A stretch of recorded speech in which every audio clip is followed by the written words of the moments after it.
Hi guys, today we are going to discuss a topic that feels both impossibly ancient and strangely personal. What it was really like to be a human being 40,000 years ago, when the world was wide, time was slow, and life was lived in small circles of firelight and story. We're going to step out of the modern world for a while, out of screens and clocks and endless notifications, and walk back into a time when the only thing that mattered was whether the sun rose, whether the fire stayed lit, and whether the people around you were still breathing when you woke up. This isn't going to be a list of facts or a dry history lesson. This is a journey. A slow, detailed human journey into the daily life, the thoughts, the fears, and the quiet moments of our ancestors. So imagine this with me. There is no city around you. No roads, no buildings, no engines humming in the distance, just land, rolling hills or dense forest or open grassland depending on where you are. The air is clean and sharp. You can smell wet soil, leaves, animal musk, and wood smoke all at once. The sky is enormous, and in the middle of that world, a small group of humans is waking up. That group could be 20 people, maybe 30. That is your whole universe. There's no one else you will see today unless another band passes through. These people are not characters in a story. They are your family, your protectors, your teachers, and your only safety in a dangerous world. Before we get into what they do all day, we have to let go of a powerful myth. We have been taught that prehistoric life was nothing but misery. That people were constantly starving, constantly terrified, constantly one bad moment away from death. But the truth, according to archaeology, anthropology, and studies of modern hunter-gatherers, is far more complex. Life was risky, yes, but it was not empty. It was not nonstop labor. In many ways, it was slower, more rhythmic, and more spacious than our own. Now let's start at the very beginning of a day. You are not woken by an alarm. There is no sudden noise pulling you out of sleep. You wake the way humans were meant to wake, slowly, as the sky lightens and the air changes. You feel the temperature shift first. The night cold is easing. You feel warmth from bodies pressed close to you. You are lying on a bed of dried grass and animal hides, and the ground beneath it is hard but not unbearable. You slept close to others because warmth is life. In this world, body heat is not comfort, it is survival. You open your eyes. The first thing you see is the dim glow of dying embers. Someone tended the fire through the night, adding small sticks to keep it alive. Fire is too precious to lose. Making it from scratch takes time and effort and sometimes luck. So the fire is watched like a baby. It is fed, guarded, and protected. Around you, people are stirring. A child shifts and presses closer to their mother. An older man coughs softly. Somewhere, a baby lets out a small cry and then quiets when a warm arm wraps around them. These sounds are not background noise. They are the soundtrack of safety. As long as you hear breathing and small movements, you know you are not alone. You sit up slowly. There is no hurry. No one is waiting for you to punch in. No one is measuring your productivity. The day will unfold based on hunger, weather, and opportunity. You stretch your arms and legs, working out the stiffness. Your muscles are strong from a life of walking, lifting, digging, and carrying. Your body knows how to move. Someone has already stepped outside the shelter or the cluster of sleeping spots to look around. This is a quiet ritual every morning. You don't wake and blindly rush into the world. You listen, you smell the air, you look for tracks or disturbances. You notice whether birds are calling in their usual way or whether they're silent, which might mean a predator is nearby. When more people gather around the fire, the day begins to take shape, not in a formal meeting, but in conversation. Someone mentions seeing berry bushes heavy with fruit yesterday. Someone else remembers tracks by the river. Someone notes that the wind is shifting, which might bring rain by nightfall. These small comments are not small at all. They are data. They are survival intelligence. Now hunger begins to speak. There is no breakfast table, no plates, no routine of 3 meals a day. You eat when food is there and when your body needs it. You reach for what is available. Maybe there is dried meat from a successful hunt a few days ago. Tough, salty, and rich with fat. You tear off a strip and chew it slowly. Your jaw works hard. Your teeth are worn from a lifetime of grinding tough foods, but they are strong. Beside that meat, there might be nuts cracked open with practiced precision. Berries dried in the sun, now wrinkled and sweet. Roots that were left near the fire overnight, slowly cooking in the heat of the embers. This food is not glamorous, but it is deeply nourishing. Protein, fat, fiber, sugars, everything your body needs to walk miles and think clearly, and it is shared. Children are fed first, no one hoards. Everyone knows that if you are selfish today, others will remember when you are hungry tomorrow. As people eat, hands are never idle. Someone sharpens a stone blade. Someone checks a basket for weak spots. Someone ties a loose sinew cord. This is not work as we think of it. It is life maintenance. Soon the day divides. Some people will go gathering. Others might go hunting if conditions are right. A few will stay behind to work on tools, hides, or to care for very young children and the elderly. Let's follow the gatherers first, because this is the backbone of survival. A small group heads out, maybe 4 or 5 people. A woman who knows every plant in the area. A younger person learning from her. Perhaps a child carried on someone's back. They walk with purpose, not wandering, but moving through a mental map of the land that has been built over years. They know where edible roots grow, where nuts fall, where berries ripen at this time of year. As they walk, they read the landscape. A slight change in the soil color tells them tubers are near. A cluster of certain plants signals water nearby. A fallen tree might hide mushrooms. They dig with fire-hardened sticks. They collect carefully, never stripping a place bare. They think about next season.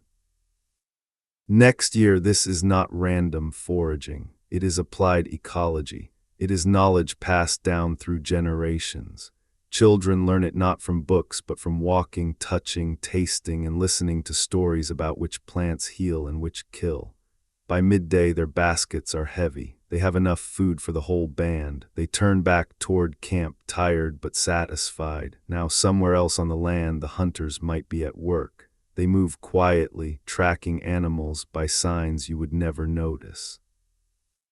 A bent blade of grass, a disturbed pebble, a faint hoofprint. They may follow an animal for hours. Most hunts fail. When one succeeds, it feeds everyone and becomes a story told for years. But here is the truth that changes everything. Hunting is dramatic. Gathering is reliable. Most of the calories come from plants, not meat. Back at camp, the people who stayed behind are not idle. Stone is being shaped into blades. Hides are being scraped and softened. Clothing is being sewn with bone needles. Beads are drilled and strung. Tools are repaired.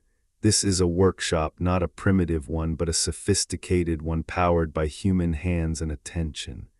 Children hover around these activities, copying, trying, failing, learning. Education is constant. There is no classroom. The world is the classroom. As the sun begins to drop, everyone returns. The camp fills with the sounds of arrival, footsteps, voices, laughter, someone calling out good news about a find. Someone else arriving empty-handed but still welcomed. The fire is built up again for the evening meal. Food is cooked. Stories begin to flow. The day is turned into memory through speech. The fire has been built up now, flames licking higher as fresh wood catches and pops. The smell of smoke drifts through the camp, sharp and comforting at the same time. Shadows stretch and move across faces, turning familiar people into flickering silhouettes. This is the heart of the day, the moment when everything slows and comes back together. The food that was gathered and hunted during the day is now being transformed. Pieces of meat are skewered on sticks and held over the flames. Roots and tubers are tucked into the hot ash to roast. Nuts are cracked, seeds are ground between stones, berries are mixed with fat. Hands move in practiced rhythms. No one needs to be told what to do. Everyone has done this 1,000 times. Children drift close to the fire, drawn by warmth and the promise of food. An older child helps a younger one hold a stick steady while a piece of meat cooks. A mother gently blows on a hot root before giving it to her baby. These small acts, repeated every evening, are the quiet glue of the group. When the food is ready, there is no table, no formal order. People sit or squat or lean on one another. The best pieces of meat are quietly passed toward elders and young children. Hunters do not claim extra even if they made the kill. Everyone knows that today's success could be tomorrow's failure, and generosity is the price of future survival. As mouths are busy, voices come alive. Someone begins to talk about the day's gathering trip, laughing about a basket that tipped over and spilled berries into the dirt. Another person teases a hunter who slipped in the mud while tracking an animal. The laughter is gentle, not cruel. In a group this small, hurting someone on purpose is dangerous. Everyone needs everyone else. Gradually, the conversation deepens. Plans are made. Should the camp move closer to the river soon? The berries will be gone in a week. The herds might be shifting. An elder quietly reminds everyone about a winter long ago when staying too long in one place brought hunger. Heads nod. Memories are weighed. Children listen even when they pretend not to. They are learning how decisions are made. They are learning whose words carry weight, who speaks carefully, who gets ignored. After a while, when stomachs are full and bodies are warm, someone begins a story. It might be a familiar one, a tale of a clever animal who tricked a stronger one, a story about an ancestor who faced a terrible storm and found shelter just in time. These stories are not just for fun, they are how knowledge survives, where the safe caves are, which valleys flood, how to behave when fear takes over. As the story flows, the fire crackles in time with the speaker's voice. The faces around it glow and darken, glow and darken. Children lean against their parents. Some adults close their eyes, half listening, half drifting into memory. Then someone picks up a simple instrument, maybe a hollow bone flute, maybe a piece of wood tapped against a log. A rhythm begins, slow at first, then steadier. Another voice joins in humming. Feet begin to move. Hands clap softly. Music is older than history. It pulls people together in a way words cannot. When everyone moves to the same rhythm, something in the brain relaxes. Worries fade. Even the memory of danger feels distant for a while.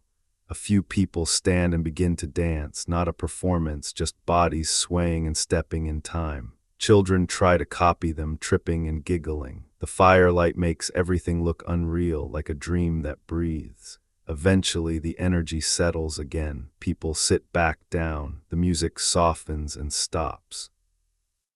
What remains is a quiet, shared feeling of togetherness. Now comes another kind of intimacy. Grooming. Someone sits with their back to another person.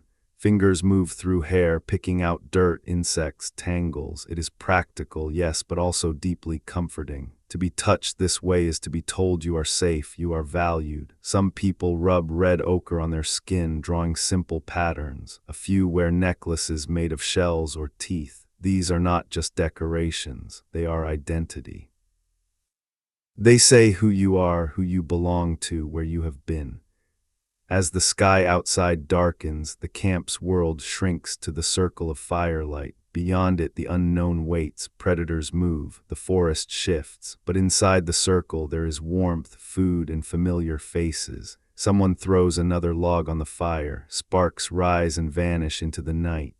Gradually, people begin to prepare for sleep. Beds of grass and hides are arranged. Children are tucked in close to adults. Elders settle where they can be easily reached if they need help. A few people remain half awake, listening. The fire is never left completely unattended. The world outside is too dangerous for that. Above them, stars appear. A sky so full of light it feels like it could fall. Some people look up and quietly trace patterns with their eyes. They see animals, ancestors, stories written in points of fire. And as the camp settles into the soft breathing of sleep, the ancient human day comes gently to a close, not with exhaustion, but with a feeling of being held by others, by fire, and by the vast, watching sky. And from here, as night deepens and dreams begin, we will continue in the next part, stepping into what the darkness meant to early humans and how their inner worlds came alive when their eyes finally closed. The fire has softened now, no longer throwing tall flames but glowing in a bed of deep orange coals. Shadows are quieter, slower, as if even they are getting ready to sleep. Most of the camp is resting, bodies curled under hides, breathing rising and falling in a gentle rhythm. But the night is not empty, it never is. A few people are still awake, not fully alert, not fully asleep. This is the old pattern of human sleep, not one long unbroken stretch, but waves of rest and waking. Someone sits near the fire, poking at the embers now and then. Another lies on their side, eyes half open, listening. Outside the circle of light, the world moves, a branch snaps in the distance. A night bird calls. Somewhere far away, a predator makes a sound that sends a small ripple of tension through the half-sleeping camp. But no one panics. These sounds are familiar. They have been part of life since birth. A dog, not quite the dog we know today, but no longer a wild wolf either, lifts its head. Its ears twitch, it sniffs the air, then it settles again.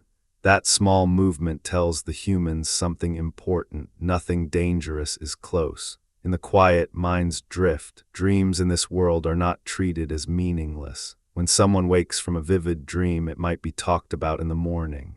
A dream could be a warning, a memory, or a message from something beyond the visible world. The boundary between dreaming and waking is thin here, and people step back and forth across it with ease. A woman murmurs in her sleep. Perhaps she is remembering a child she lost long ago. Perhaps she is walking in a place that only exists inside her mind. A man shifts, replaying a hunt, the moment when the animal turned, the moment when the spear flew. The stars continue their slow, patient journey across the sky. The moon climbs or sinks, bathing the land in pale light. Clouds drift through, sometimes hiding everything, sometimes revealing more. In this time without artificial light, the sky is a constant companion. Children grow up knowing its patterns. They recognize when certain stars rise that it is time for a season to change, for animals to move, for certain plants to appear. The heavens are a calendar, a storybook, and a mystery all at once. As the night stretches on, someone wakes fully. They sit up, stretch, and quietly add a piece of wood to the fire. It crackles softly, sending a small wave of warmth through the camp. No one else stirs. The rhythm of sleep holds. This quiet wakefulness is not boredom. It is a space where thoughts wander freely. Without books, without screens, without noise, the mind becomes its own landscape. People think about the day, about tomorrow, about loved ones, about fears, about hopes that have no words yet. Eventually, even the watcher drifts back down into sleep. And then slowly, almost imperceptibly, the world begins to change again. The black of the sky fades to deep blue. Stars dim. Birds somewhere far off begin to stir. The temperature shifts just a little, but enough for bodies to feel it. A new day is being born. Someone moves, stretching in their sleep. A child rolls over and presses closer to warmth. A dog lifts its head again, sensing the change. The fire is still alive, glowing quietly, waiting to be fed. In a moment, eyes will open, hunger will return, the cycle will begin again. And this is where we step back into the morning, into the start of another Paleolithic day, where the work, the wandering, and the quiet moments will begin once more. The first true light of dawn slides across the land like a slow breath. It touches the tops of trees, the edges of rocks, the thin mist rising from the ground. In the camp, eyes begin to open one by one. Not all at once, not with urgency, but gently, as if the day is inviting rather than demanding. Someone sits up and rubs their face. A child yawns so wide it looks like their whole head might split. A woman reaches for her baby, pulling them close and checking their breathing with a practiced hand. The dog stands, stretches, shakes off dust and dreams, and walks a small circle around the camp before settling again. The fire is fed. A few sticks are laid across the coals. Flame returns, soft at first, then stronger. The smell of smoke mixes with the cool morning air. People begin to gather around the warmth. They are quiet at first, still half in the world of sleep. Then voices start to rise, low murmurs, a soft laugh, a greeting. Another day has begun and everyone is still here.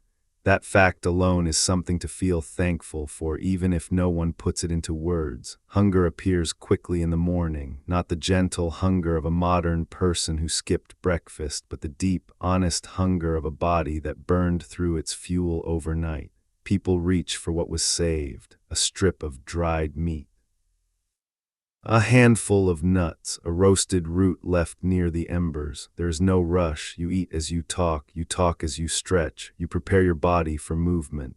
Outside the camp, someone steps out to read the land. They look for tracks, they smell the wind, they watch the sky. Is the weather changing? Did anything pass through during the night? This quiet scan is one of the most important acts of the day. The land is always speaking, but you have to know how to listen. Soon the first real conversations of the day begin. The berries near the creek should be ripe now.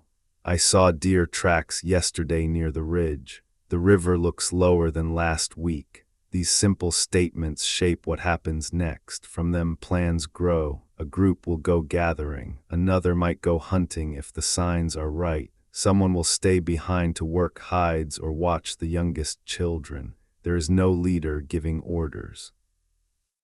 Decisions emerge naturally, guided by experience, by who is strongest, who knows the land best, who is tired, who is nursing a baby. This flexibility is one of the greatest strengths of these small bands. They can shift and adapt without argument or paperwork. Life moves as it needs to. Tools are checked. A spear point is tightened. A basket handle is repaired. A digging stick is picked up. These objects are not just things. They are extensions of the body, shaped by human hands to work with muscle and bone. And then slowly people begin to move out. The gatherers walk together, talking quietly. The hunters take a different path, more silent, eyes scanning. Those who stay behind settle into their own rhythm, scraping, sewing, watching children play. The camp, which was a warm circle of bodies and sound a few moments ago, becomes quieter. But it is not empty. It is simply breathing, waiting for everyone to return. As you step out into the land with them, you realize something powerful. This world is not something to conquer. It is something to move within. Every hill, every tree, every patch of ground carries meaning. Not written down, not mapped on paper, but held in memory and story. This is the stage on which human life has played out for tens of thousands of years. And from here we will continue following that life, moving deeper into the work of the day, the quiet skills, the patient attention that kept our ancestors alive in a world that offered no second chances. The land opens up as the gatherers walk. Morning light spills across leaves and grass, turning dew into tiny flashes of silver. The air smells damp and alive. Birds move through the branches above, calling to one another in ways that mean more to your ancestors than you could ever guess. Certain calls mean danger, others mean nothing at all. To these people, sound is information. Feet move over soil and stone with ease. There are no shoes, but the soles of their feet are tough, shaped by years of walking. They can feel changes in the ground, small stones, soft patches, hidden roots. Every step tells them something.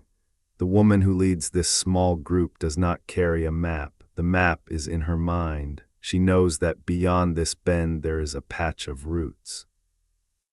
That near that cluster of trees there is a bush that produces edible berries only for a few weeks each year. She knows which plants to avoid even if they look tempting. She stops suddenly, not because she sees food, but because she sees a sign, a slight break in the soil, a certain type of leaf growing nearby. This means tubers are below. She takes her digging stick and pushes it into the ground, twisting gently. The earth gives way and soon a thick root emerges, pale, knobby, and full of energy once cooked. She hands it to a younger gatherer who places it carefully in a woven basket. They dig again and again. In minutes they have enough to feed many people. This is not luck, this is knowledge. As they move on, the younger ones watch closely. Every stop is a lesson, every plant is a story. Some will heal, some will kill, some will fill your stomach, some will only make you sick. Knowing the difference is what keeps a band alive. Far away, the hunters move differently. Their bodies are quiet, their eyes are sharp. They read the land not for plants, but for animals. Tracks, droppings, broken twigs. They can tell how long ago something passed by the way the dirt has settled or the leaves have fallen back into place. They do not rush, they walk for hours if they have to. Humans are not fast, but they are patient. That patience, stretched over time, is deadly. Back at camp, those who stayed behind are busy too. A hide is stretched and scraped, fat is removed, the skin is softened. A bone needle moves through leather, pulling sinew thread behind it. A child sits nearby, watching, trying to imitate the motions with small, clumsy hands. Stone tools are repaired. Flakes fall to the ground, creating patterns that archaeologists will one day study. But to the people making them, this is just another morning's work. Time here does not feel like time in the modern world. It does not march forward in rigid blocks. It flows, shaped by light, hunger, and tiredness. No one checks a watch. They check their bodies, the sky, and each other. By the time the sun climbs high, the gatherers' baskets are heavy. The hunters may or may not have found what they are looking for. That uncertainty is part of life, but one thing is certain. Everyone will return, everyone will bring what they can, and in the sharing the group will survive another day. From here we will move deeper into the heart of that sharing, the social fabric that turns individual effort into collective survival in the next part of our journey. The sun now hangs higher in the sky, bright and warm, and its light spills across the camp like a slow wave. Shadows shorten, colors become sharper. The land feels awake in a deeper way, as if everything is stretching alongside the people who move through it. This is the heart of the day, when energy is at its peak and the work that sustains life is in full motion. Back at the camp, the ones who stayed behind have created their own quiet world of activity. An older man sits near a flat stone, shaping a new blade from a chunk of flint. Each strike of his hammerstone sends a sharp, ringing sound through the air. Tiny flakes jump free and scatter at his feet. His hands move with a confidence that only comes from years of practice. He does not look at the stone the way a beginner would. He sees inside it. He knows where it wants to break, where the invisible lines of fracture run, and he guides them with each precise blow. Nearby, a woman is working on a hide. It is stretched across a simple wooden frame, and she scrapes it again and again with a stone tool, removing every trace of fat and tissue. This is slow, patient work, and it requires strength. Her arms are lean and powerful, sweat beads on her skin. But she does not complain. This hide will become clothing that keeps someone alive when winter winds cut through the land. In this world, warmth is not comfort, it is survival. A child sits beside her holding a small scraper of their own. The child's tool barely works and the strokes are clumsy, but that does not matter. What matters is that they are watching, copying, learning. There are no lessons spoken out loud. The lesson is in the doing. Another woman is threading sinew through a tiny bone needle. She sews pieces of leather together, forming a garment shaped for a child. The needle is one of the most important inventions of this time. With it, clothing can be fitted, layered, and repaired. Warmth can be made portable. Survival can be stitched together with careful hands. Everywhere you look, people are making something. Baskets from plant fibers, rope from twisted sinew. Spears, blades, carrying slings. These objects do not pile up as useless clutter. They are used, repaired, used again, and finally returned to the earth when they can no longer serve. Nothing here is disposable. Everything is part of a cycle. Children move through this world of tools and work like little comets. They chase one another, stop to ask questions, get in the way, get gently pushed aside, then return again. Their games often mirror what they see. They throw small sticks as pretend spears. They dig with pieces of wood. They build tiny shelters from branches. Play is practice.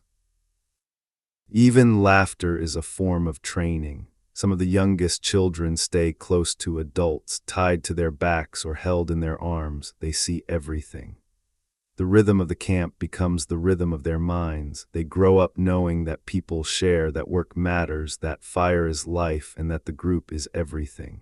As the day moves on, the gatherers return. You hear them before you see them. The soft thud of baskets set down, voices calling out. A laugh of triumph when someone shows a particularly good find. They lay out their harvest near the fire. Roots, berries, nuts, leaves, maybe a small animal caught along the way. This pile of food is not private property. It belongs to the group. A woman who knows the plants best begins to sort. Some roots need to be cooked, some leaves are medicinal, some berries will be dried for later. Knowledge flows through her hands, others watch and learn. The hunters may arrive later. Sometimes they come back empty-handed, shoulders slumped but faces calm. That is not failure. It is part of the gamble. Sometimes they come back carrying meat and the whole camp shifts with excitement. On those days, energy ripples through everyone. Meat means fat, fat means strength, fat means survival. But even when the hunt fails, no one goes hungry if the gatherers have done their work. This is the quiet genius of the foraging life. It spreads risk. It balances danger with reliability. As the afternoon wears on, the camp becomes a place of mixing and movement. People sit and talk while they work. Someone tells a joke. Someone else complains about sore feet. An elder corrects a young person's mistake gently, not with anger, but with patience. Social bonds are being woven here, thread by invisible thread. In a small group like this, everyone knows everyone else. There are no strangers, no anonymous faces. Every personality, every habit, every flaw is familiar. That closeness brings comfort, but it also brings tension. When someone is lazy or selfish, it is noticed. When someone is generous or brave, it is remembered. Gossip is not trivial here. It is how the group regulates itself. Stories about who shared and who did not, who helped and who refused. These stories shape reputations, and reputations decide who is trusted when things go wrong. As the sun begins to drift lower, the light changes. It becomes softer, more golden. The heat eases. Shadows lengthen again. This is the time when people begin to think about evening. Someone gathers firewood. Someone else starts preparing food. A few children are sent to fetch water. The camp shifts, turning inward. This daily turning inward is as old as fire itself. As darkness approaches, humans pull closer together. The open world becomes something to be wary of. The circle of light becomes home. The evening meal begins to take shape. Meat is roasted. Roots are placed in the coals. Berries are mixed with fat. Bones are cracked for marrow. The smell of cooking fills the air, rich and deep. When people eat together, they are not just filling their bodies, they are renewing their bond. Who gets what, who gives what, who makes sure a child is fed first, all of this matters. It is how trust is built and maintained. Voices grow louder as hunger fades, stories are told, the day is turned into memory. Laughter rises, even the failures become funny when shared around a warm fire. As the sky darkens, stars begin to appear. One by one at first, then in great numbers. The Milky Way stretches overhead like a pale river of light. In this world without artificial glare, the night sky is overwhelming. It feels close enough to touch. Some people look up and trace patterns. They see animals, ancestors, paths. These stories of the sky are not written anywhere, but they are passed down just like the stories of the land. The fire burns steadily. Children begin to yawn, heads rest on shoulders. The day's work has taken its toll, but it is a good kind of tired, a full kind. As night deepens, the camp becomes quiet again, not silent but soft, breathing, the crackle of fire, a distant call from the dark. People lay down on their beds of grass and hides. They tuck themselves close to one another. Warmth is shared, fear is kept at bay. Some will wake in the night to tend the fire, some will drift in and out of dreams. The world will keep moving, but inside this small circle of light there is peace. The camp settles into a hush that is never truly silent. You hear the fire exhale. You hear skin shift against skin as someone turns in their sleep. A child murmurs, a dog lifts its head and then sets it down again. Outside the ring of light, the forest or grassland moves in ways you cannot see but can feel. Something rustles, something pads softly across the ground. Far away, a hyena laughs. Even farther, a lion calls out, long and low, telling the world who owns this patch of darkness. Inside the circle of warmth, people sleep close together, not because they are sentimental, but because closeness is survival. Bodies pressed together hold heat. If someone is bitten by an insect, has a fever, or stops breathing, someone else will notice. Isolation in this world is dangerous. Sleep itself is different here. It comes in waves. Someone drifts off deeply, then wakes for a while, then drifts again. This pattern is ancient. The long, unbroken sleep of the modern world, driven by artificial light and rigid schedules, would feel strange to these people. They expect to wake. They expect to lie quietly and think. They expect to listen. In those waking moments, minds wander. Without books or screens, memory and imagination become the great landscapes of thought. A hunter might replay the path of an animal in his mind, adjusting where he should have stepped. A woman might think about the coming season, about when berries will ripen, about whether her child will be strong enough to walk the long distance next year. An elder might remember winters long past when the snow fell too early and the food ran thin.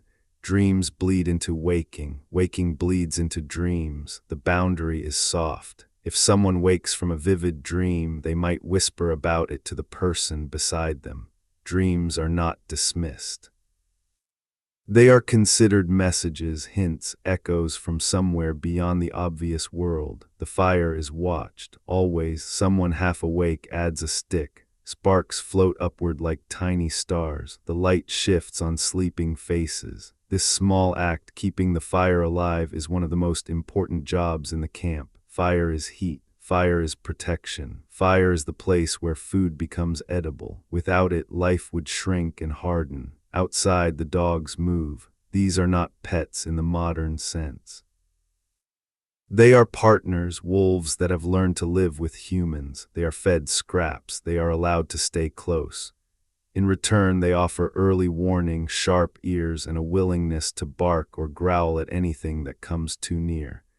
In the deepest part of the night, when the moon is high or completely hidden, the camp feels like a small island of life in a sea of darkness. Everything outside is unknown, inside is human. Eventually, the sky begins to change. The black softens to dark blue. Stars fade. Birds begin to call. A new day approaches. The first person to notice it might not even open their eyes, they feel it in their skin. The cold shifts, the air smells different, they stretch. Another stick is placed on the fire, one by one people wake. The morning begins not with alarm but with light. It spills into the camp, touching faces, hands, tools. Someone sits up, someone yawns, a child rubs their eyes. Hunger returns, it always does. Leftover food is shared, dried meat, nuts.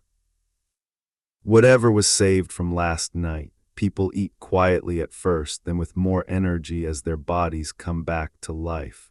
Outside the camp, someone goes to look. They scan the land. Did anything come close in the night? Are there new tracks? Has the wind changed? This information will shape the day. Conversation begins, soft at first, then clearer. The berries will be gone soon. I saw tracks near the ridge yesterday. The river is lower than it was. From these small pieces of knowledge, the day forms. Groups begin to take shape. Gatherers, hunters, those who will stay to make tools, care for children, or tend to the camp. There is no boss, no schedule, just people choosing what they are best at, guided by need and experience.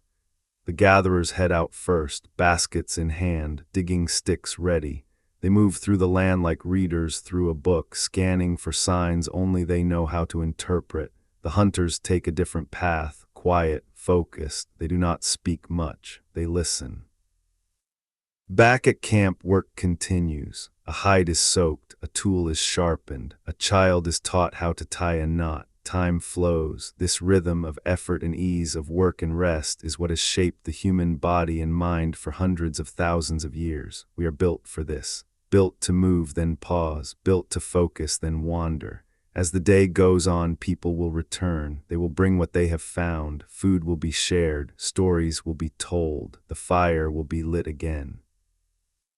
And in that cycle, over and over, humanity continues. This is not a life of endless misery. It is a life of challenge and beauty, danger and deep connection. And as we keep walking with these ancient people, step by step, day by day, we will see just how much of them is still inside us, waiting to be remembered. The air is cool and fresh. You can smell wet earth, smoke, and the faint sweetness of nearby plants. Someone stretches and cracks their back. A child laughs as a dog licks their face. These small moments are the same now as they were tens of thousands of years ago. The tools change, the landscapes change, but waking up beside people you care about has always felt like this. Food is shared from what was saved overnight. There is no kitchen, no table, no plates. Hands reach, mouths chew, bodies refuel. It is simple and it is enough. People do not eat for pleasure alone. They eat to keep moving, to keep thinking, to keep protecting one another. Outside the camp, the land waits. One of the older women steps out first. She is not a leader in the modern sense, but she carries something just as powerful, memory. She knows when the berries ripen, when the rains come, when the herds pass. She looks at the sky, at the shape of the clouds, at the way the wind moves the grass. Her body is old, but her knowledge is young and sharp. Others follow her gaze. Decisions form quietly. Today, a group will go toward the river to dig roots and gather plants. Another group may follow the tracks seen yesterday near the ridge. Those who are tired or injured will stay behind, mending tools, preparing hides, and caring for the youngest children. This flexibility is one of humanity's greatest strengths. No one is forced into a role they cannot perform. Survival is shared. The gatherers move out first. They walk with baskets on their backs and digging sticks in their hands. Children sometimes go with them, learning the land step by step. Every rock, every tree, every patch of soil holds meaning. They stop often. A certain leaf means a certain root is below. A certain bird call means water is nearby. The land is not silent, it is speaking constantly. These people have learned its language. When they dig, they do so carefully. They do not take everything. They think of tomorrow. They think of next year. They think of their grandchildren. Sustainability is not a theory here. It is a rule of survival. Meanwhile, the hunters move through a different world. They look for signs of life that others miss. A bent blade of grass, a disturbed stone, a faint trail of droppings. From these tiny clues they can tell what animal passed, how long ago, and in what condition. Hunting is hard, it is uncertain, it is dangerous, but when it works it brings something gathering cannot, large amounts of fat and protein. These nutrients are precious, they keep brains sharp, they keep bodies strong. Back at camp, the ones who stayed behind are busy. A hide is being scraped, a stone tool is being sharpened. A woman is sewing a piece of clothing for her child. An old man is carving a piece of bone into a small figure. It is not a tool, it is something else. Something made just because it feels good to make. This is another truth about early humans. They did not only work, they created, they decorated, they played. They made things that had no direct survival value but gave life meaning. Children watch all of this. They learn by seeing, by touching, by trying and failing. Education is not something separate from life, it is life. As the sun climbs higher, the camp hums with quiet energy. The dogs nap in the shade, babies are fed, tools are tested, the world feels steady. When the gatherers return, their baskets are full. Roots, leaves, berries, seeds, they lay them out. A woman sorts them, deciding what must be cooked, what can be eaten raw, what should be dried for later. This knowledge is as important as any spear. The hunters may return too. Sometimes they bring nothing but stories, sometimes they bring meat. When they do, the entire camp changes. There is excitement, but also solemnity. An animal has given its life, that is not taken lightly. The meat is prepared, some is cooked, some is dried, bones are cracked for marrow, nothing is wasted. As evening approaches, the camp turns inward, the fire grows brighter, the light becomes warm and soft, people gather close. They eat together, they talk, they tell stories, they remember the past and imagine the future. This is the heart of human life, not just survival, but connection. As night falls, the sky fills with stars. The world becomes quiet again. People prepare their beds. They settle in close to one another. The fire is watched. The dogs listen. The land moves in the dark. And in this small circle of light, humanity rests, carrying its memories, its hopes, and its ancient rhythms into another night of dreaming. In the circle of warmth, bodies lie close. Skins and woven grasses form soft barriers between flesh and cold earth. Children are tucked against parents. Elders lie where they can be easily reached. A young hunter sleeps with his hand resting on the shaft of his spear, not because he is afraid, but because habit has taught him that tools are part of the body. Outside the firelight, the land is alive. You cannot see it, but you can feel it. Insects hum. Small animals dart. Somewhere in the distance, a larger creature moves slowly through the brush. It might be searching for food. It might simply be passing through. The humans inside the camp do not know, but they have prepared for either. A dog lifts its head and sniffs the air. Its ears twitch. For a moment there is tension, the kind that sits just below waking, but nothing comes closer, and the animal curls back down, its body pressed against the warmth of a human leg. That simple contact says something powerful. Two species, once wary of each other, now sharing the same small patch of safety in a dangerous world. Sleep deepens, dreams take hold. Dreams in this time are not brushed aside as nonsense. They are treated as experiences. If someone dreams of a hunt, of an animal, of a lost relative, that dream might be spoken about in the morning. It might be taken as a sign or simply as something to think about. The line between the outer world and the inner world is thin here. A woman dreams of her mother who died many winters ago. In the dream, her mother is young again, walking through tall grass, calling her name. The woman stirs, a soft sound in her throat. When she wakes, she will remember this. She will wonder what it means. She might tell the others. They might listen carefully. An elder dreams of a flood that once swept through the valley. In the dream, the water rises again. He sees children struggling. When he wakes, his heart will be heavy, and he may suggest moving camp sooner than planned. Memory and imagination mix and both shape decisions. The night moves on. Eventually, the sky begins to change. The deep black softens. A faint blue appears at the horizon. Birds stir. The world takes a breath. Someone wakes and adds wood to the fire. Sparks rise. The glow brightens. Faces slowly emerge from shadow. Morning is not an abrupt thing. It is a slow unfolding. People stretch. They rub their eyes.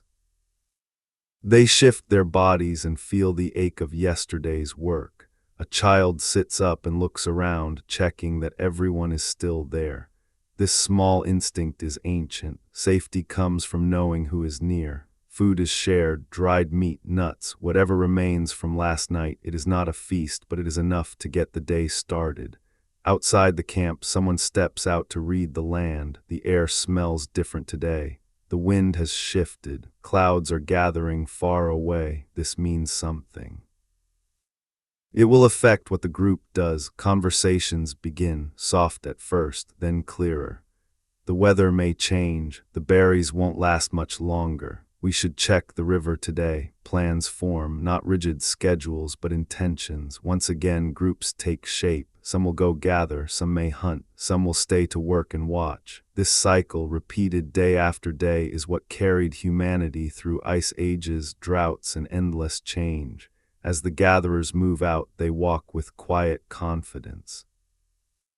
They know this land. It is not wilderness to them. It is home.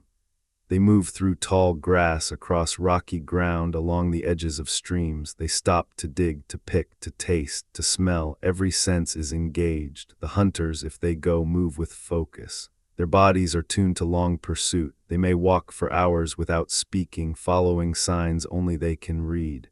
Back at camp, the makers work. Stone flakes fall. Hide is softened. Clothing is repaired. Children play and learn. Time passes without being counted. When people return, the camp fills again. Food is laid out. Knowledge is shared. Stories begin. As evening comes, the fire grows. The circle tightens. The day is turned into memory. And in this rhythm of light and dark, work and rest, fear and laughter, humanity continues to weave itself into the world. When the fire has begun to glow brighter and the ancient human camp is slowly pulling itself inward like a living thing preparing for rest. This is the hour when the visible work of the day fades and the invisible work of meaning begins. Because early humans did not only survive, they understood their survival. As the sky darkens and the first stars appear, people drift toward the fire. Not just because it is warm, but because fire is where stories live. It is where memory and imagination mix. The flames are never still. They rise, collapse, and rise again, and in them people see movement, faces, animals, spirits. Long before anyone had words like religion or philosophy, the fire was already teaching them that the world was more than it looked like. An elder begins to speak, not loudly, not with authority, but with the slow, patient voice of someone who has seen many seasons pass. The others lean in without being told. Children quiet down. Even the dogs seem to listen. The story is not just entertainment. It is a map. It might be about a time when the river flooded and the camp had to move in the night.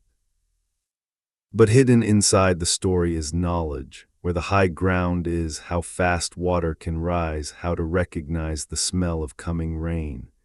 It might be about a hunter who disrespected an animal spirit and then lost his luck.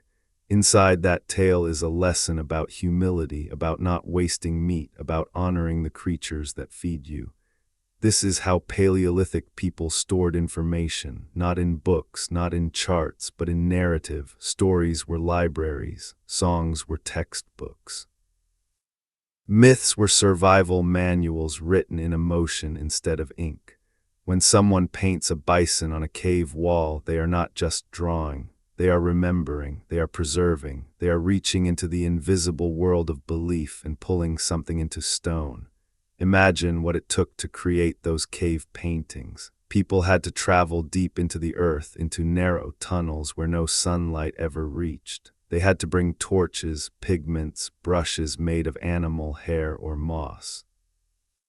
They had to crawl, climb, and sometimes risk their lives just to reach the places where they would paint. Why would anyone do that? Because those places were not ordinary. In the deep cave, time disappears. There is no day or night, no wind, no horizon, just darkness, firelight, and the echo of voices. In such places, the human mind changes. The world feels closer. Spirits feel nearer. The rock itself feels alive. When a Paleolithic artist painted a herd of horses or a charging bison in that darkness, it was not decoration. It was communication with ancestors, with animal spirits, with the forces that controlled life and death.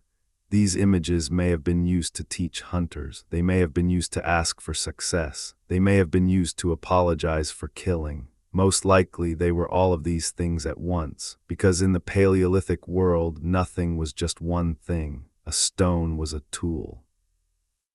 A stone was a weapon. A stone was also a spirit. A deer was food. A deer was a teacher. A deer was also a soul. When people wore beads made from shells that came from the distant sea, those beads were not just pretty.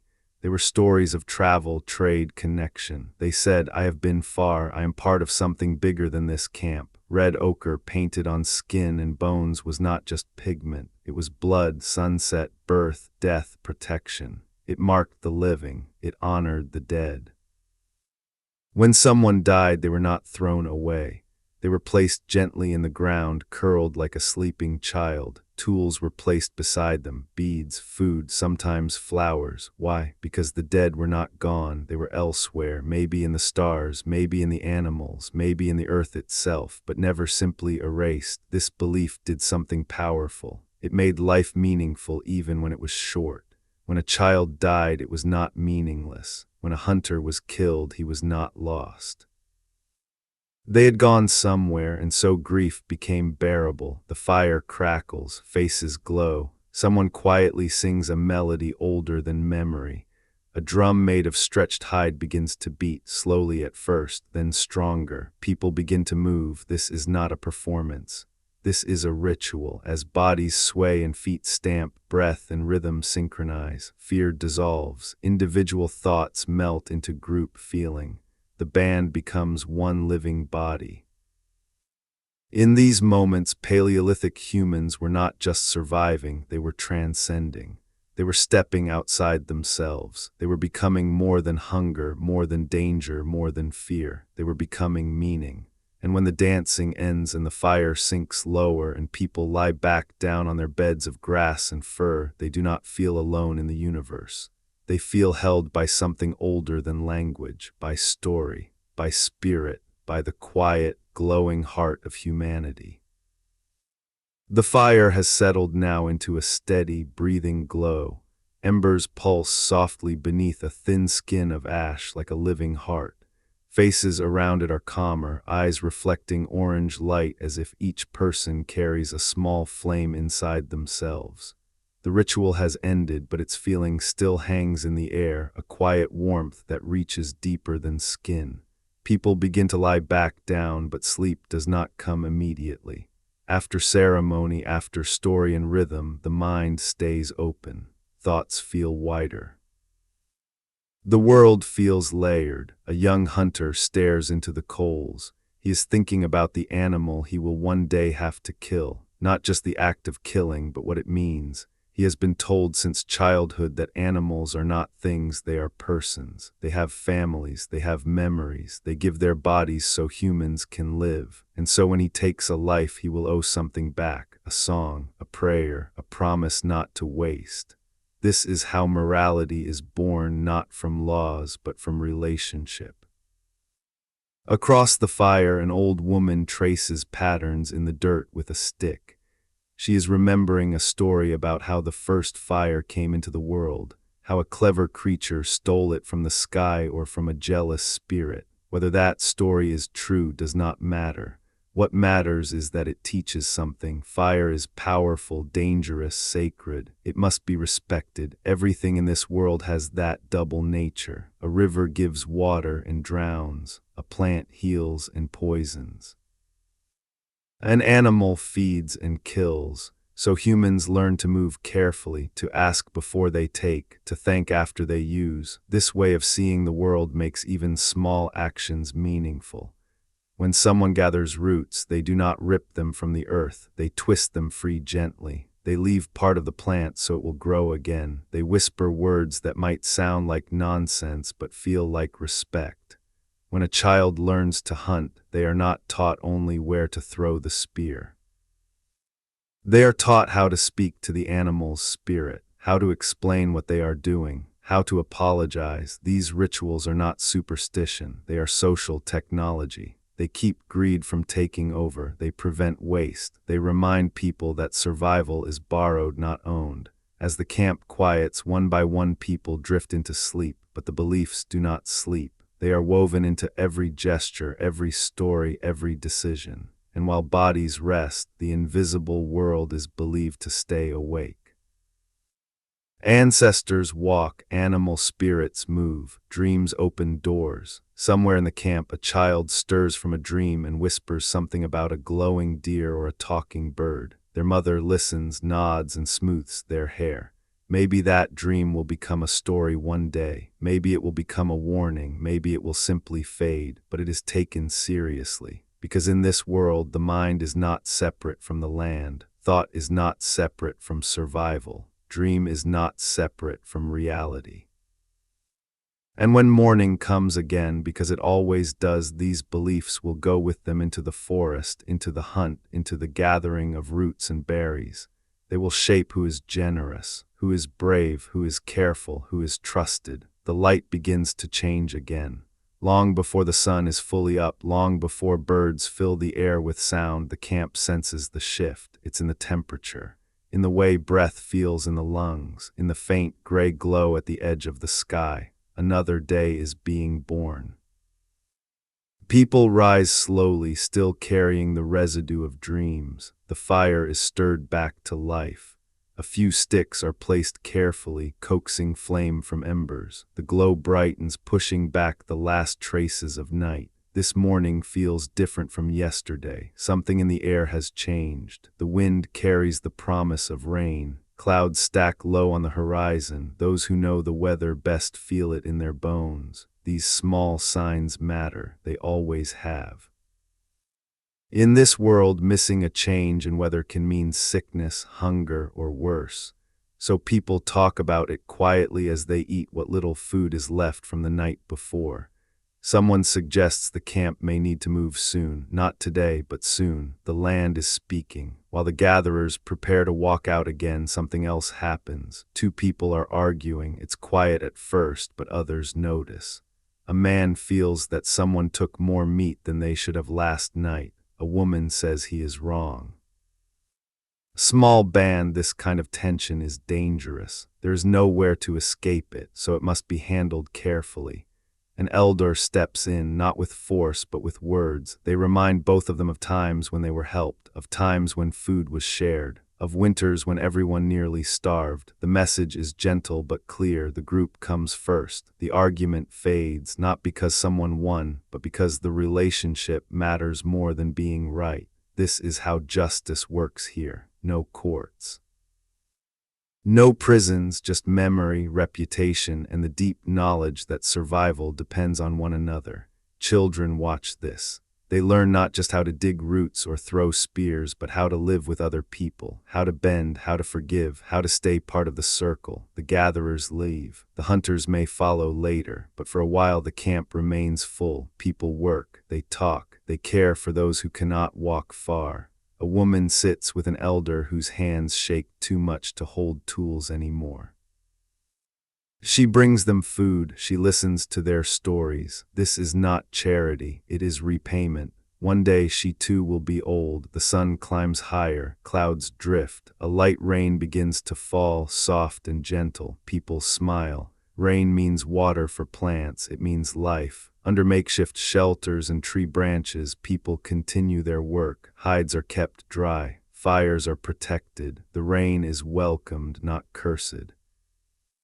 The rain falls gently now, not a storm, just a steady whisper against leaves, hides, and soil. Each drop darkens the earth, releasing the deep, sweet smell of life being refreshed. In the camp, people do not complain. Rain is not an inconvenience. Rain is a promise. It means the plants will grow. It means the rivers will run. It means the land is still alive. Under a rough shelter of branches and hides, a small group sits close together. The fire has been carefully moved beneath cover, its smoke drifting upward through a gap in the roof. The glow paints everyone's faces in warm light against the gray of the day. This is a quieter kind of morning. There is no urgency, no frantic rushing. The rain has slowed the world and the people move with it. A woman uses this time to teach her daughter about the small bundle of dried leaves she carries. She opens it carefully, letting the girl smell them. Some are bitter, some are sweet, some smell sharp and green. Each one has a purpose. One will stop stomach pain, another will help with fever, a third will make wounds heal faster. This is medicine, but it is not separated from daily life. There is no healer who works alone. Knowledge is shared. Every adult knows something, some know more. Nearby, an old man tells a boy about the last great drought, how the river nearly vanished, how people had to walk far to find water, how some did not make it. The story is not meant to scare the boy. It is meant to prepare him. One day the world will be hard again. This is how Paleolithic people thought about time, not in years or dates, but in cycles of abundance and scarcity. They knew that good times did not last forever, and neither did bad ones. As the rain eases, movement begins again. The gatherers return first, soaked but smiling. Their baskets are heavy. The rain has made some roots easier to dig. The plants smell stronger now, their scents released by the moisture. They lay out what they have found, a small ceremony in itself. Everyone sees what the land has given today. The hunters come back later. They are empty-handed, but that is not failure. They share what they saw, tracks, herds moving, a place that might be good tomorrow. Information is as valuable as meat.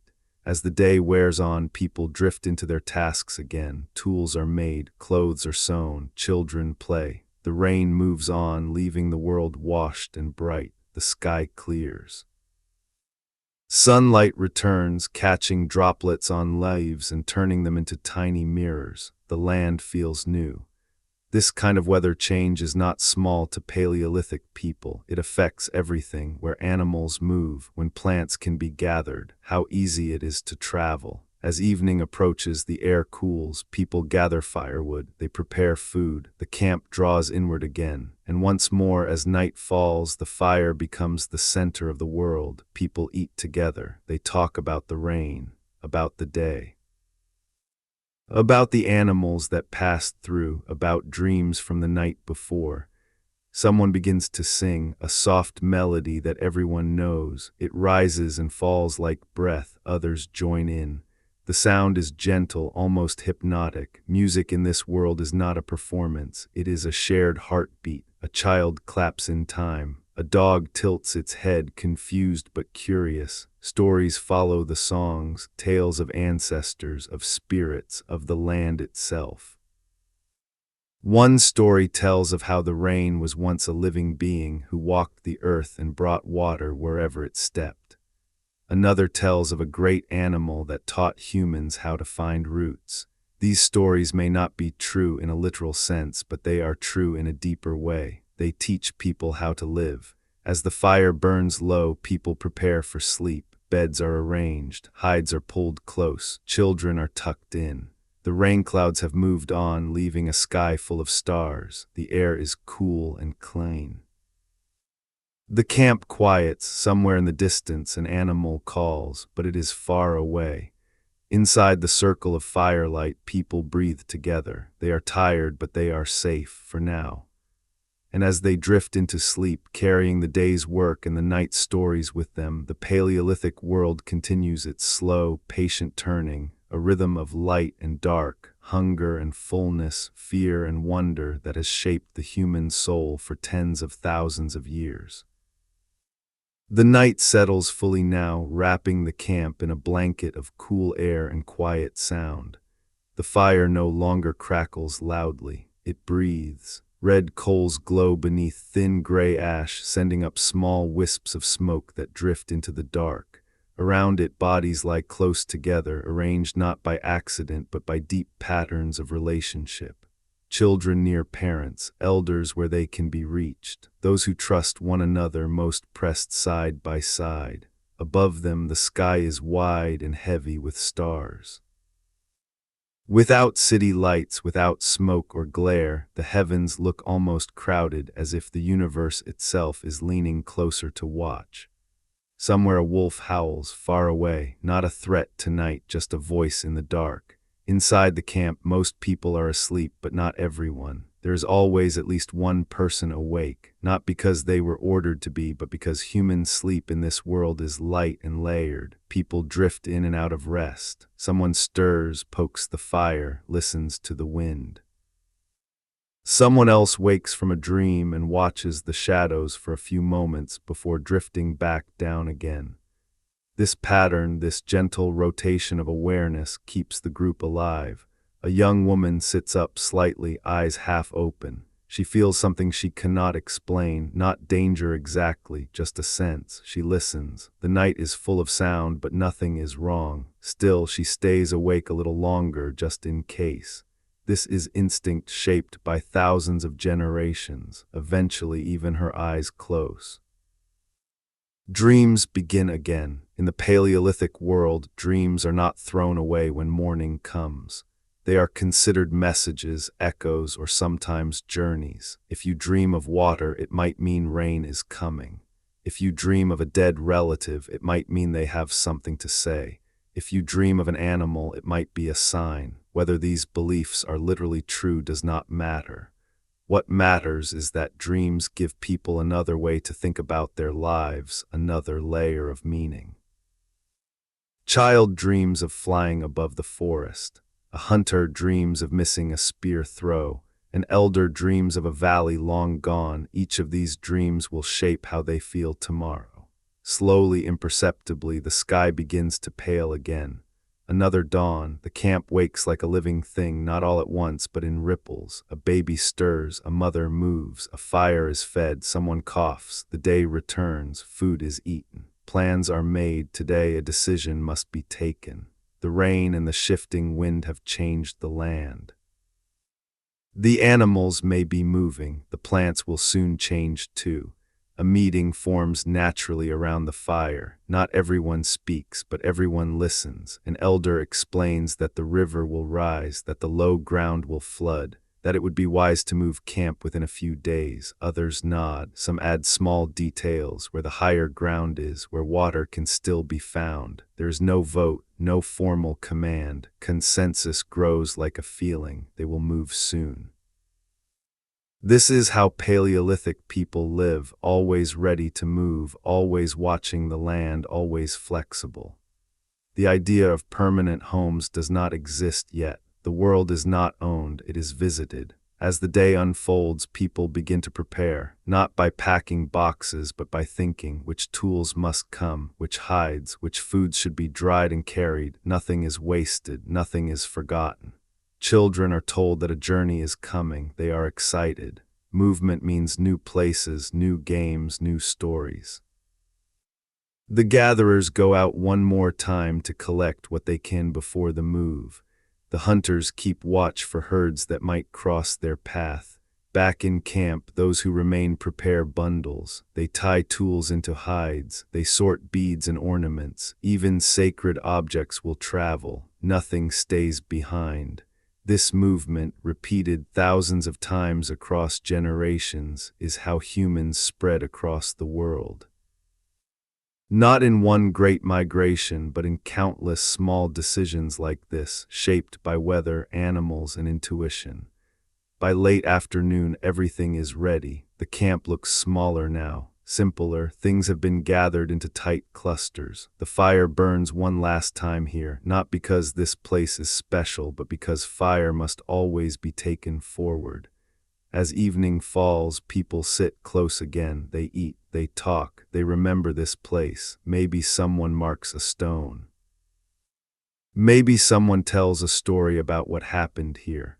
These are small ways of saying goodbye. Tomorrow they will walk. The fire burns low now, not because it is dying, but because it is resting. Thick coals glow beneath pale ash, and the heat rises in slow, invisible waves that curl against skin and hide. The people sit close, not speaking much, because this evening is different. Tonight is not just another night. Tonight is a threshold. Tomorrow they will leave this place. This camp, these rocks, this bend in the river, this grove of trees that has sheltered them for weeks, maybe months, will soon be behind them.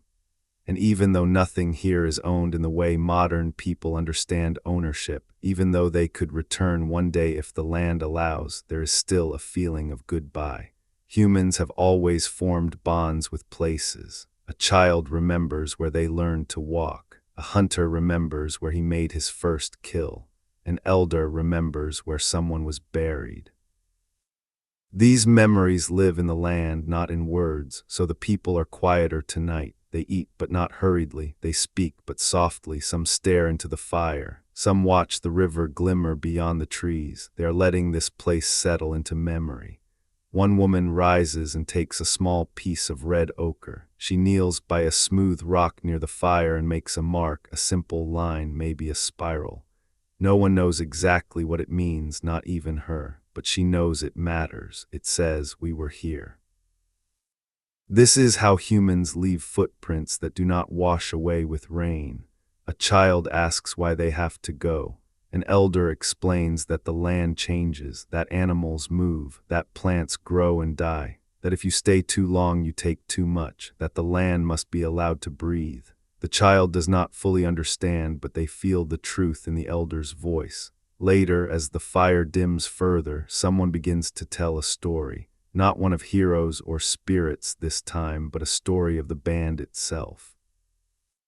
Of the winter they survived together, of the sickness they endured, of the laughter they shared. These stories bind people to one another. They say, we are more than individuals, we are a history. The night deepens. Eventually, people lie down, but sleep is restless. When you are about to travel, your body stays alert. It knows change is coming. Somewhere in the dark, an animal moves. Dogs lift their heads. A few humans stir, but the night remains calm. The stars turn.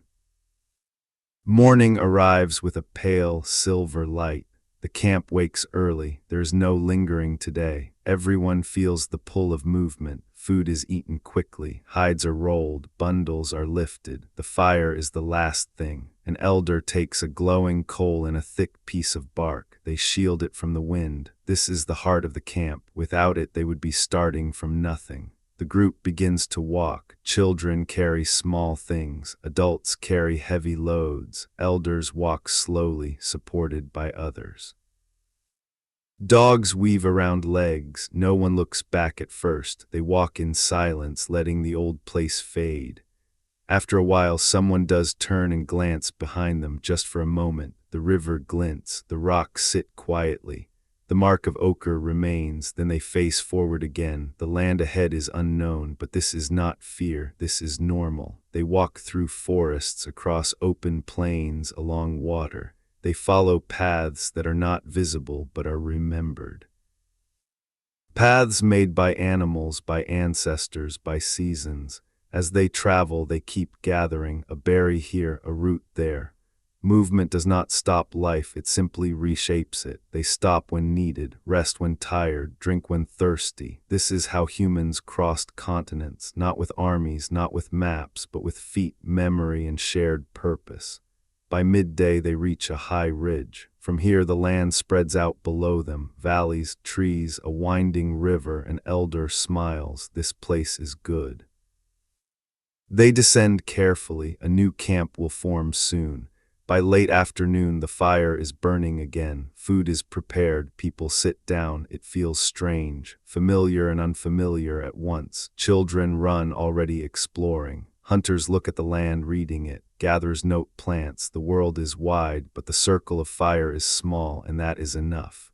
As night comes, the people begin to relax. They made it. Another place, another chapter. Stories begin again. Laughter returns. And as they sleep beneath new stars, the ancient human journey continues, endless, gentle, and always moving forward.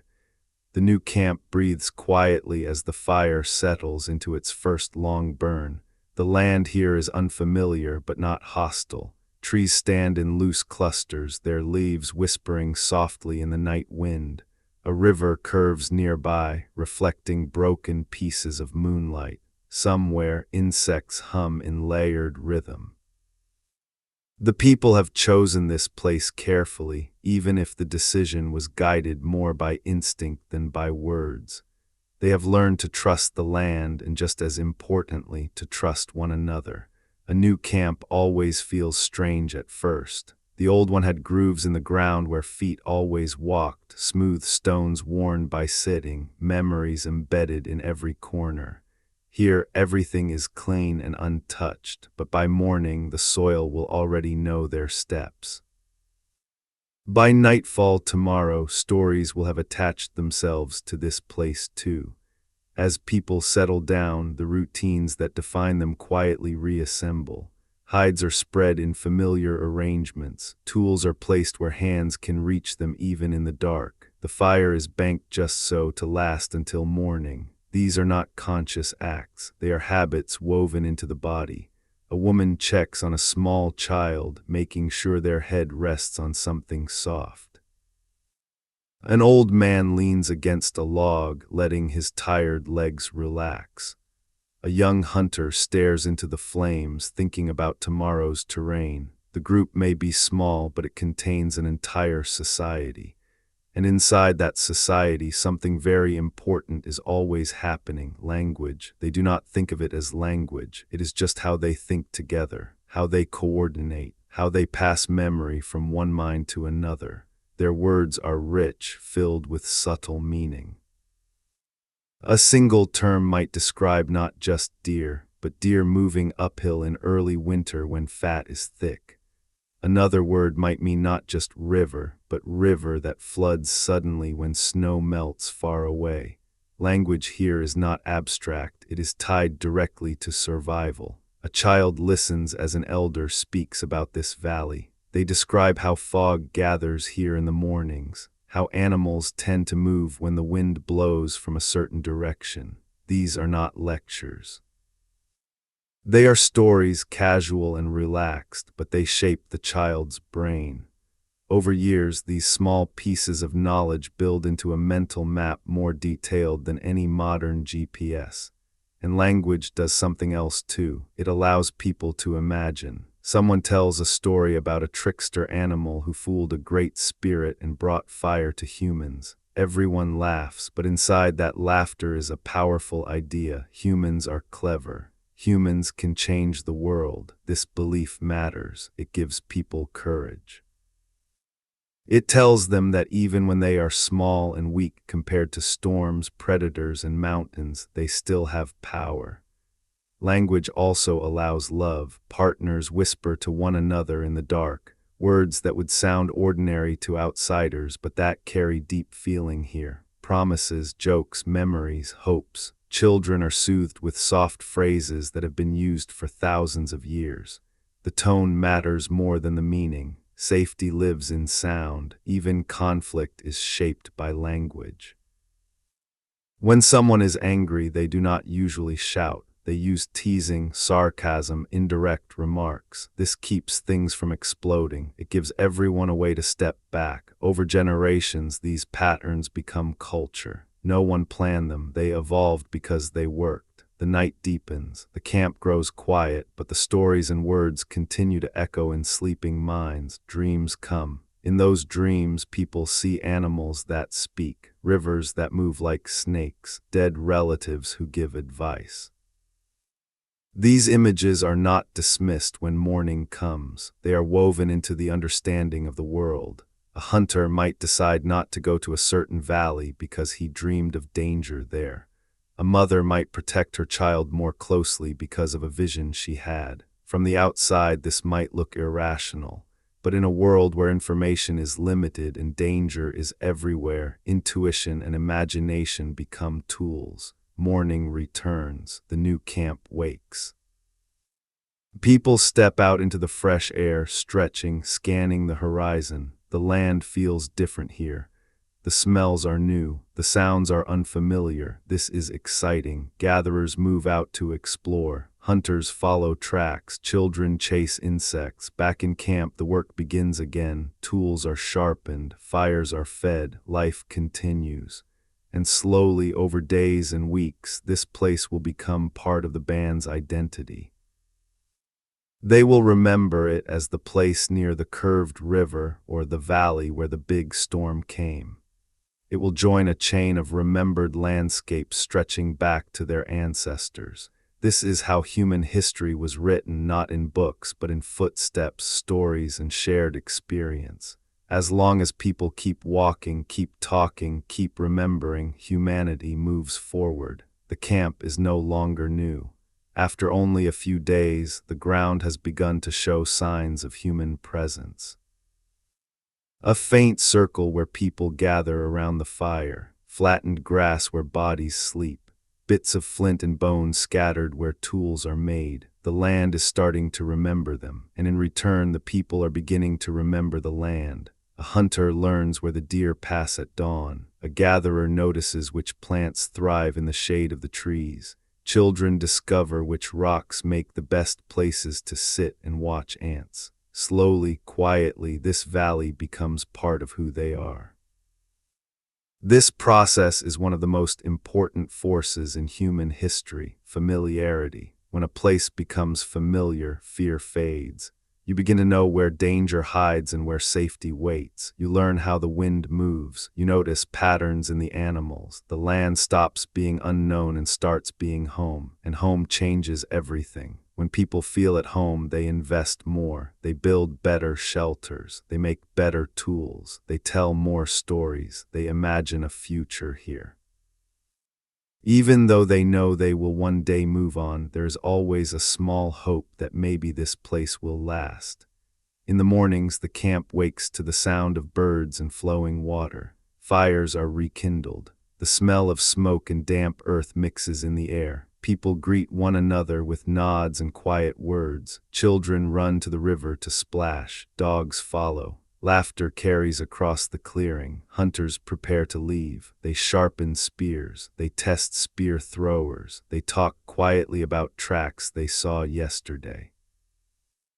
Gatherers gather their baskets and digging sticks. They exchange information about where the best routes might be found today. Elders stay near the fire. They watch. They think. And this watching is not passive. It is how they contribute. Their minds hold decades of experience. They remember past droughts, past migrations, past disasters and triumphs.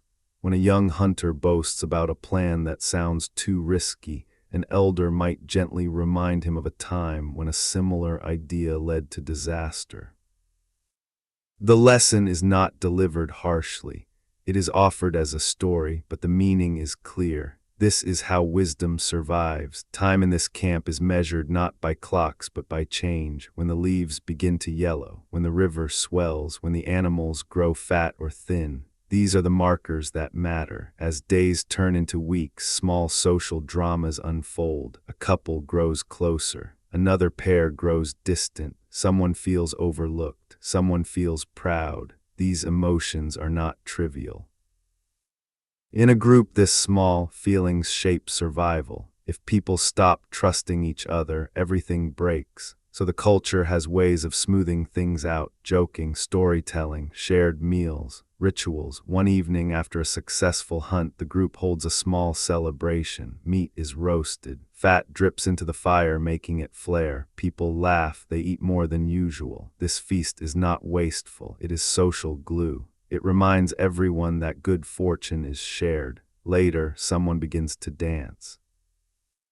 Not for show, but because the rhythm in their body has to go somewhere. Others join, feet stamp, hands clap, voices rise, the stars watch. In these moments the group feels whole. Art is made too. Someone carves a small animal from bone, someone strings new beads. A child draws lines in the dirt that mimic the shapes of birds. These creations are not separate from life. They are how people express what they feel. A man might carve a figure to honor an animal he killed. A woman might wear a bead to remember a lost child.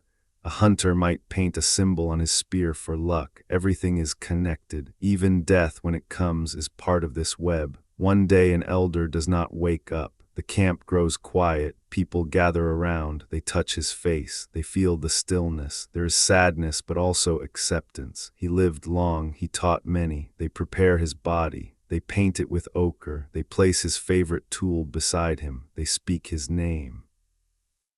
When he is buried, the earth closes over him gently. The land receives him. For days after, people tell stories about him. His voice remains in their memory. This is how immortality works here, and life continues. Children grow, babies are born, the camp changes. Over many generations, this way of living spreads. Bands meet and share stories. They exchange tools, ideas, partners. Slowly, humanity becomes a network. And in that network, something extraordinary begins to form, culture that is bigger than any one group.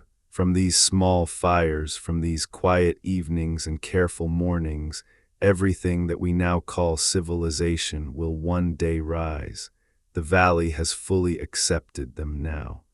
What was once an unfamiliar stretch of land has become woven into their daily thoughts. The bends of the river, the tall trees near the ridge, the shallow pools where frogs gather at dusk, all of it has become part of their internal map. This is how humans survive, by turning geography into memory. Each morning, as the sun lifts itself over the hills, the camp awakens not in alarm but in rhythm. Someone stirs the fire, someone steps to the river. Children begin their quiet murmuring that soon turns into laughter. The day opens like a long, slow breath. One of the elders sits on a flat stone near the fire, eyes scanning the horizon.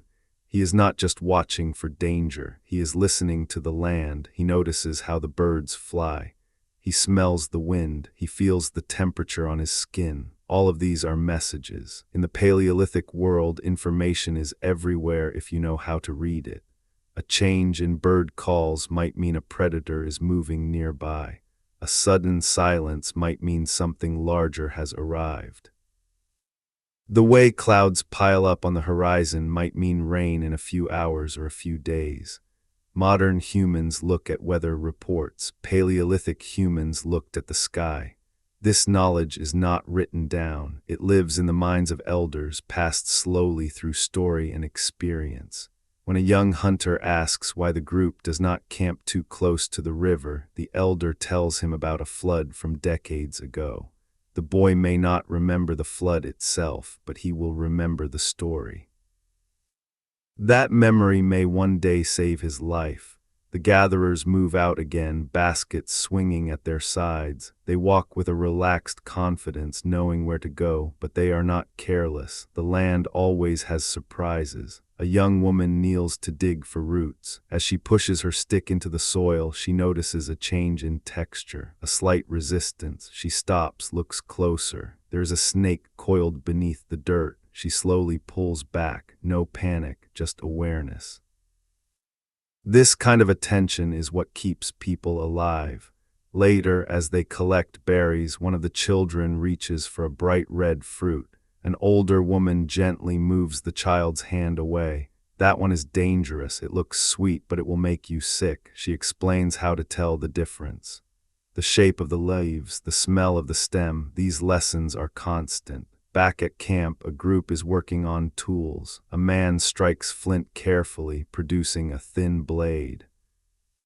A younger man watches closely, trying to imitate the angle and force. It takes years to master this craft. One wrong strike can ruin a good piece of stone. The sound of stone on stone is one of the most ancient sounds in human history. Nearby, someone is weaving plant fibers into cord. Fingers move with practiced ease. This cord will be used for nets, for tying tools, for binding hides, simple but essential. A woman works on a hide, scraping it smooth. Her arms ache, but she keeps going. Good clothing can mean the difference between comfort and death in winter. Children drift between these activities. They play, but they also learn. They pick up scraps of fiber. They try to shape small stones. They watch the adults' hands. This is education. As the sun reaches its highest point, the heat builds. People slow down. They rest in the shade. They drink water. They share a few pieces of dried food. This midday pause is not laziness. It is strategy. Working too hard in the heat wastes energy and risks injury. Later, when the air cools, activity picks up again. The hunters return. They have not made a kill, but they bring news. A herd of animals pass nearby. They might return tomorrow. The group discusses this. Quietly, thoughtfully, decisions are made. As evening approaches, the fire grows. Food is prepared. People gather. One of the elders begins to tell a story about the time their ancestors first came to this region. About how they followed the animals, about how they nearly starved one winter, about how they learned which plants to eat. The children listen with wide eyes. These stories are not just history, they are instructions. When darkness falls, the stars come out again. The sky is vast and full of light. Someone points to a bright cluster. They say it is the place where spirits go when they die. Another says it is a great animal. Both ideas can exist at once. Belief here is flexible. It grows and shifts like the clouds. A soft song begins. Someone taps a rhythm. Others join. The night becomes alive. The fire is steady tonight, neither roaring nor fading, just a calm, patient glow that paints the faces of the band in warm amber light. The valley around them is quiet except for the distant murmur of the river and the soft chorus of insects rising and falling like breath. The camp has settled into its familiar evening shape, a loose circle of people, tools resting nearby, children half asleep, dogs curled close, elders sitting slightly apart but always within reach of everyone else. This quiet, this shared stillness is where something deeply human unfolds. Earlier during the day, people were scattered across the landscape, some gathering, some hunting, some working on hides or tools. But at night, they come back together. They remember who they are to each other. They remind themselves that they belong. A young woman gently braids another's hair, fingers moving slowly, almost rhythmically. It is not just grooming, it is comfort. It says, I see you, you are part of us.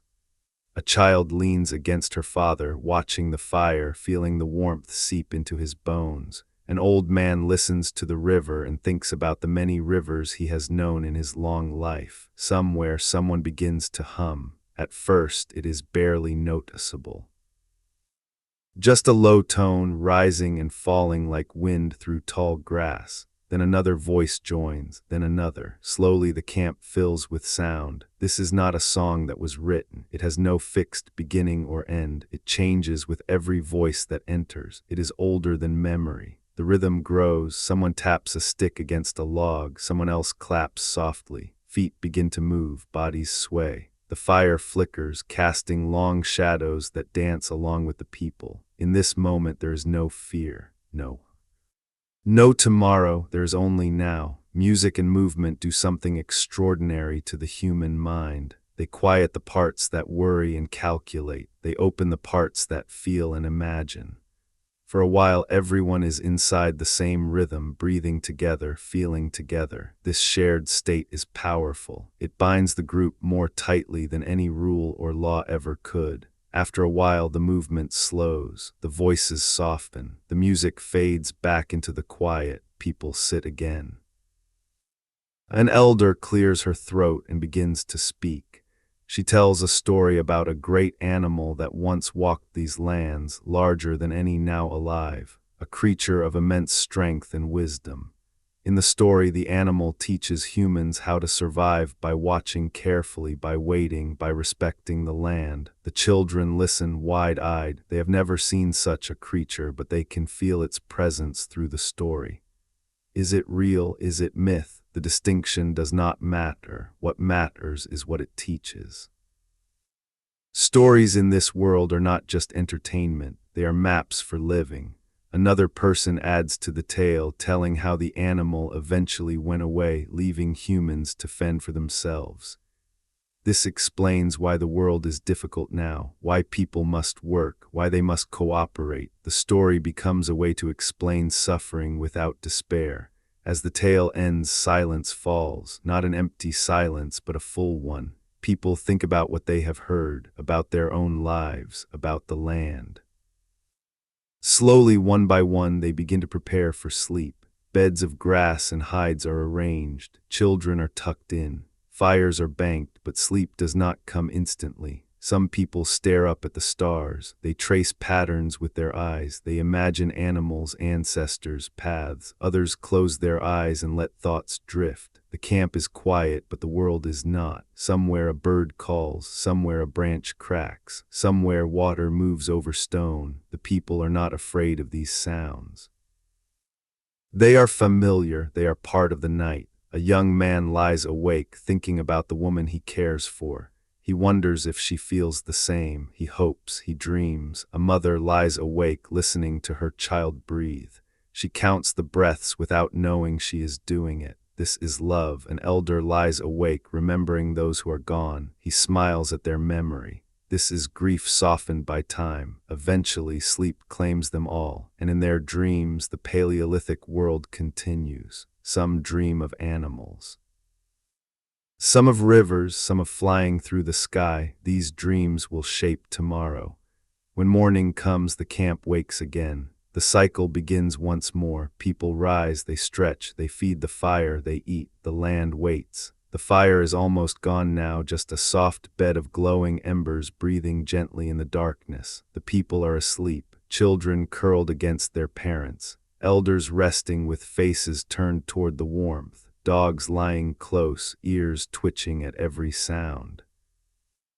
Above them, the stars continue their endless, slow drift across the sky, just as they did long before any of these people were born, and just as they will long after. This is where the story of early humans always returns, to the quiet after the day, when the world feels both fragile and safe at the same time. Across tens of thousands of years, this rhythm repeated itself. Camps formed and dissolved. Fires were lit and left behind. The children grew up, had children of their own, and taught them the same songs, the same stories, the same ways of reading the land. One generation whispered into the next, and humanity moved forward not in leaps, but in steady footsteps. From these small circles of firelight came everything. Language grew richer, stories became more complex, symbols turned into art, art turned into belief, belief turned into shared identity, shared identity turned into tribes, and tribes into cultures. Eventually, much later, far beyond this quiet valley, those cultures would become villages, cities, and civilizations. But the heart of it all never changed. It was always people sitting together, sharing food, sharing stories, sharing warmth against the cold. It was always a child listening to an elder, a hunter trusting a gatherer, a parent protecting a baby, a group choosing to cooperate rather than fall apart. That is what made humans powerful, not sharp teeth, not claws, not speed, but the ability to care, to remember, to imagine, and to belong. When you look at your own life today, the screens, the buildings, the endless noise, you are still carrying this ancient world inside you. Your brain still wants the fire, it still wants the story. It still wants to sit in a small circle of people and feel safe for a while. That longing you feel when you watch the sky, when you listen to rain, when you sit quietly with someone you love, that is not nostalgia. It is memory older than history. It is your Paleolithic heart remembering who you are, and just like those ancestors, tonight you get to rest. The hunt can wait, the worries can wait, the world can wait. For now, you are part of the same long human story that began around fires like this, under skies like this, tens of thousands of years ago. If you enjoyed this journey through our shared human past, don't forget to subscribe so you don't miss the next story. Leave a comment and tell us where in the world you're watching from, whether it's a city, a forest, a desert, or a quiet room under the stars. And until next time, rest well and remember, the fire is still burning.